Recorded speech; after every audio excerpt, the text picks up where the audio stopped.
जय परशुराम। आज हमारे सनातन धर्म में माताएं फल विशेष की कामना करती हैं, परंतु फल प्राप्त करना नहीं चाहती। कामना तो करती है मगर फल प्राप्त भी करना नहीं चाहती और फल देना भी नहीं चाहती। क्या ये संभव है? हम चाहें और उसको ले भी नहीं, हम चाहें और दे भी नहीं, तो कैसे होगा? परमात्मा ने इस ब्रह्मांड में प्रत्येक वस्तु को फल देने वाला बनाया है। जब तक वो फल देता है तब तक ब्रह्मांड का, सृष्टि का विकास होता है, और जिस दिन फल देना बंद हो जाता है तो उस स्थान से, उस केंद्र से सृष्टि का विकास अवरुद्ध हो जाता है। हम आज शिक्षा बहुत अच्छी प्राप्त कर रहे हैं, हमारे कर्म भी बहुत अच्छे हैं, परंतु हम फल प्राप्त करना नहीं चाहते। विचार करके देखो, एक वृक्ष अगर फल नहीं देता है तो क्या होता है? उस केंद्र से सृष्टि का विकास अवरुद्ध हो जाता है।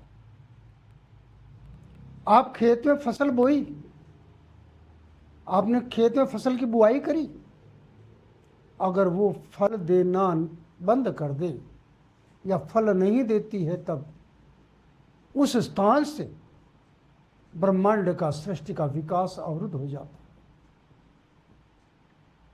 आपने एक सुंदर बगिया लगाई, उस बगिया में अनेक प्रकार के पेड़ और पौधे हैं, सब अपनी अपनी क्षमता के अनुसार, कोई फल देता है, कोई पुष्प देता है, कोई पत्र देता है।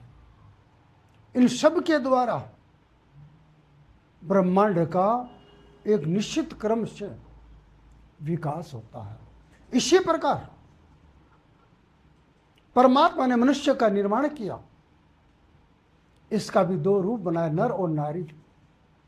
आज सनातन की नारियां फल सभी प्राप्त करना चाहती है मगर फल देना नहीं चाहती।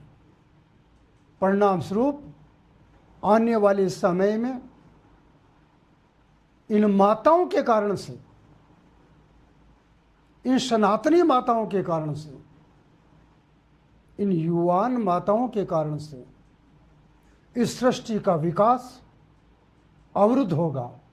उसको अवरुद्ध करने वाली एकमात्र सनातनी ये माताएं होगी, जिनके द्वारा सनातन का हर प्रकार से विनाश होगा। क्या माताएं इस पहलू को जानती हैं?